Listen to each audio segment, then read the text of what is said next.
And to you, it's a very good morning now to the Dubbo Region Mayor Matthew Dickinson as I sort myself out. How are you sorted today, sir? Yeah, very good, thank you. I've just been over for a nice chilly visit to a group of riders about to paddle off from Dubbo towards Newcastle. And it's getting nice and warm days, but it's still a bit chilly in the morning, so they were a bit rugged up, ready to start their ride, but I'm sure they'll be down to just their cycling jerseys very shortly. You warm up pretty quick, though, you mate. You're a cyclist. Well, you do, and I must admit, when I go cycling on in the morning, I do rug up and stay rugged up because my toes and fingers, they're always a challenge, although I do have heated socks now, so the heated socks make it much better for the toes. Yeah, got you. Oh, it's a bit crazy, isn't it? It's a bit dangerous, though, isn't it, on the road at times for a cyclist? Oh, absolutely. And this group going off this morning, it's about 10 in that group raising money for Black Dog. Yep. Andrew McKay is obviously heavily involved in this, as just about every cycling event Andrew's involved in. But when you've got a lead vehicle and you've got a group of cyclists, you feel much safer. But when you're out riding by yourself, obviously many people are out riding in by themselves in very small groups without a lead car, it does feel a bit scary sometimes because it doesn't take much inattention from a driver, just a glance down at the seat, or they go to change the radio station. So just a quick glance away and there can be a cyclist on the side of the road and they can soon be clipped, which has happened and people have died, unfortunately. So it's something out there where we want to see people just take care and be aware of those cyclists. All right, well, watch out for the cyclists on the road. Not too far away because Dubbo Regional Council still in caretaker mode. So 2 weeks until the September local government election now? Yeah, 14th September is the local government election, and obviously in caretaker mode, which has only got a couple of restrictions. We did talk about those previously. Only got a couple of restrictions about what you can and can't do in there. It's still council is business as usual, but of course on the 14th of September, councillors cease to be councillors until the election's declared, and then you've got councillors again. So there's a couple of weeks there where you're in limbo, so there's no councillors at all. But until then, business as usual. We've got a citizenship ceremony later on today, for example. We've made 404 new Aussies during this term of council before today's citizenship ceremony. And I talk about it often, Bret.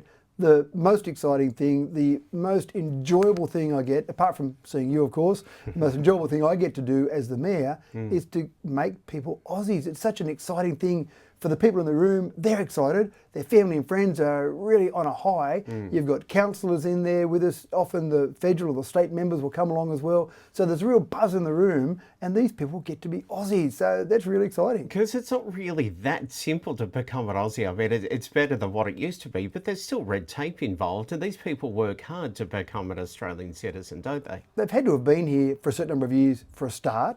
Then they've got to go through a process. You're quite right. It's not just a simple, oh, I'll put my name down and I'm an Aussie the next day. They have to go through a process to apply to become an Australian citizen. There's a process, I don't know the exact process because I haven't had to do it, obviously, but they've got to go through all that.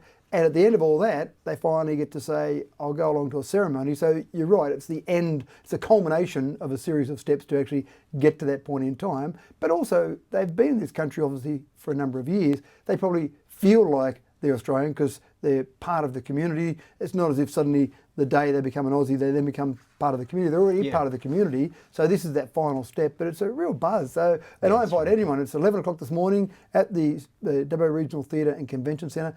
Anyone wants to come along and just be uplifted by the environment, and even talking to the new citizens afterwards. I love to hear their stories.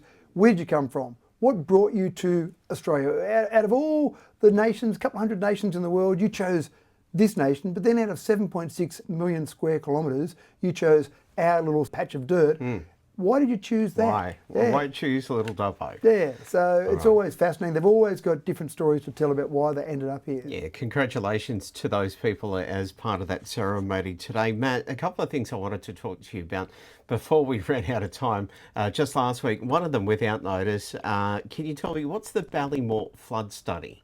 So we've got some issues with flooding around our LGA in different spots. Yeah. And one of the things that's happened over the years is we've gotten better information about where water goes. And this is both a potential bad and a potential good side out of all of this. For insurance companies, they're very interested in where flooding goes, and insurance companies want to either charge more where they know an area is flooded, or they might want to refuse insurance in certain areas. So we need to work out that we've got accurate information for a start to see where that floodwater goes, and then start to work out solutions for all of that. Now, what are the solutions? Well, the solutions might be if we approve a new house, a DA for a house in an area, it needs to be on a pad, or it needs to be up higher. It needs to be built on stilts, if you like, not like a Queenslander style house in Queensland, but built up off the ground, not on a slab as such. So there might be different building processes we have in place for those new places, or we might want to look at drainage. We might want to look at maybe a small levee bank around different areas. The most important part is the information, and things have changed obviously since we built the dam. The dam, in terms of Dubbo in particular, the flooding that we saw previously before the dam was built, we won't see those high water marks that we've got along Talbragar Street, for example. Very unlikely we'll see those flood levels again, but what are the flood levels? So the Ballymore one in particular, Ballymore does suffer from flooding, and does suffer from flooding not necessarily when there are floods on, just when there are high rain, high water events. We want to make sure we know where that water goes and then see what we can do about that. So it's frustrating for residents that live there. It does take time, but we've got to get this planning right. Yeah, understood. Thank you, because I saw that in the minutes and that was quite interesting because I didn't know about it. What about the Comabella Bridge project? This got underway a couple of weeks ago. Where are you up to with that? So this is one that has been badly needed for many years, probably a decade or more. People have been talking about this particular area. So this is on Saxa Road, the Mitchell Creek and Comabella Crossing. People call it all three different things there, but it's all the same one. At the moment, it's a causeway, but that causeway is broken apart. That causeway has been damaged that many times by floods. And if we just repaired that causeway, it would be something where each time there's a bit of rain around, that causeway goes underwater, and either you get to the stage where only a four-wheel drive can get through it, or eventually no vehicle can get through it. We've made the decision to say it needs to be a bridge. So we've basically gone out to a bridge. We did end up getting the money for that. We went through a grant process. We got money for most of that. Doesn't cover all of it, most of that. And so that project will go through until around about March next year before that's finished. So it's a big project, but badly needed in the area. And yes, there'll be a lot of inconvenience between now and March next year, but definitely that'll be something that the residents out around that area will think is fantastic once it's finally done. And again, when they get a bit of water going through there, then that'll go under the bridge, they'll drive across that bridge and they'll go, wow, this is fantastic. But there's inconvenience between now and then. All right, state ministers in town, I want to make sure people don't get confused. This is not your area, but locally, the roads that you guys take care of from Dubbo Regional Council, how are we going with fixing all of those? We're underway, aren't we? Well, I think we were going very well. Back, if you remember, the end of 2022, there were so much water, there were so many flood events, so many rain events around. The whole eastern seaboard, wherever you went, anywhere on the roads, were terrible. And I remember we went across to Newcastle at one stage, and there was a diversion put in there because there was a whole section of road, about 6 or 8 metres of road, that had literally washed away. So they had to put a little mini detour in place because of that. So the roads were in terrible condition. The worst part was, we were getting some money from the state government at the time, but we couldn't spend it. There was no point spending money on wet roads because they were just blowing up again. Once we got a bit of dry weather, we could start spending that money.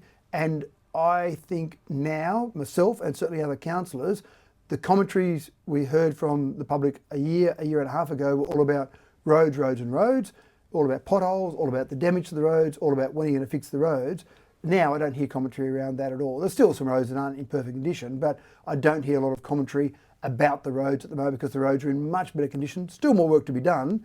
We've got about 2,800 kilometres of roads in our network though, Brett, so there's still a lot of work to be done, but the roads are certainly getting much better than they were. And there's still some, you'll know there's a section in front of Apex Oval on the highway, for example, and there are some like that, and this is what confuses people. The highway is not controlled by council. The highway is owned and controlled by the state government. They might contract council employees to do some work sometimes along the highway, but we don't get to say what work is done on the highway. We can lobby, we can discuss with various ministers, but ultimately the state government will decide which parts of the highway need work being done. But you've got regional roads and local roads, councils involved in those, but not the highways. But again, happy to hear feedback from your listeners, but the roads are in much better condition now than they were towards the end of 2022. All right, it's a little bit confusing, isn't it, when it comes to roads? So we'll try and not do that. But many people aren't aware of that disassociation from council to state, so that makes it really difficult. And you get the federal government in there too, Brett, which makes it even more confusing because sometimes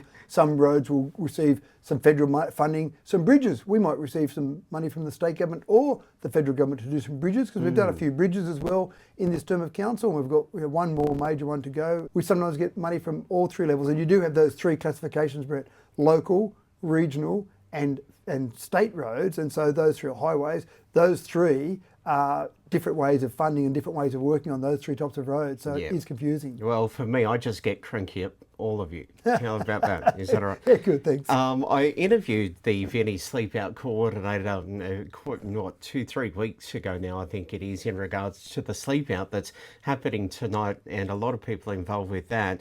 And she had revealed to me that over 400 Dubbo people are doing it tough each and every night of the week, which I was just really gobsmacked that it was that high. And when she said that, is that something that you see or hear about at council, about these people doing it tough? Yeah, we certainly do. And again, we've got to remember, you've got to keep in your lane as such. You've got to make sure that you take care of the things you're responsible for and not try and be everything to everyone. Sure. And some of those home services, some of the affordable housing, social housing, some of the homelessness services, they're typically state government programs that are taking care of all of those. We don't have any specific programs around those. We certainly work in with those government agencies where we can. One thing we can do, and a perfect example tonight with the Vinnie Sleep Out, myself and some fellow councillors are all sleeping out, some community members are sleeping out in the jail, and I've done it before in the jail. It's a bit freaky, sleeping out overnight in the jail. Yeah. And it's a very small tokenistic way, Brett, to say we're doing something to raise some money for homelessness. But the reality is, I go down to the jail and I've got some nice warm clothes on, and I take a nice warm sleeping bag and I sleep there, and then I get up in the morning, I go home to a nice warm shower. So even though it's trying to do a little bit to say we'll sleep out overnight, we're not really doing it as tough as some people, because we've got a nice warm house to go to, we've got a shower to go to, we've got food that we can go and get out of our fridge at our houses. So we've got all those nice comforts. Sleeping out one night is just a little minuscule way of saying, yes, we understand there are people doing it tough and we're trying to do something to help raise some funds for it, but council doesn't have the direct responsibility for those homelessness services. If it was a few weeks ago, it would have been tougher for you, but tonight, into tomorrow morning, I should say, between 7 and 12 degrees. So it's not that tough at the minute. No, it's not that tough, and it is a bit interesting at the moment. It's gotten very warm very quickly. Brett, I saw a magpie out when I was riding my bike around Trekoroa the other day, and I went, it's too early in the season to be magpie season already, but it's an indication of just how warm it is. So yeah, maybe not so tough tonight, but 7 degrees, that's still a little bit chilly. Yeah, it is a bit chilly like this morning. Tell me, next meeting, an extraordinary meeting of council, when's that? Yeah, next Thursday. So we thought our last meeting on the 15th of August was our last meeting, but it's not. We've got one more meeting, and that's to refer our financials. I think, as we spoke about before, refer our financials to the auditor. We've got a couple of DAs to consider as well. And also we've got our funding application for the REACT Centre. The last council meeting said put an application in, the $11.25 million for the transition fund, put that application in for the REACT Centre around Wellington, and this is really a rubber stamp on that, because the last resolution was enough to go forward with, because it said if the feasibility study stacks up, but that'll also go through to the meeting next Thursday just to put that final rubber stamp on that $11.25 million application. All right, into our final 60 seconds together before we take a break and go to news. The Spices Creek Wind Farm, you're at Dunedoo yesterday, were you? So the Independent Planning Commission was in Dunedoo yesterday to hear submissions from members of the public. They did ask me to go along and present on behalf of Dubbo Regional Council. I wasn't there to discuss things with the community. I wasn't there as council. We're not the consent authority for the Spices Creek Wind Farm. The Independent Planning Commission just wanted to hear from council. I was given 5 minutes, exactly 5 minutes and 0 seconds. I was told very clearly your time would cut off at 5 minutes. So basically it was just to present to the commission about our experience with the Spices Creek Wind Farm and the proponents of that particular wind farm being Squadron Energy. So I just presented the information there in terms of our experience with that, and there were lots of presenters there giving their different points of view during the day. All right, good luck to you and the other councillors on the sleep out tonight for Vinnie's. Thanks for doing it though. Thanks, Brett. We'll catch up with Matthew Dickerson next week here at Turiu.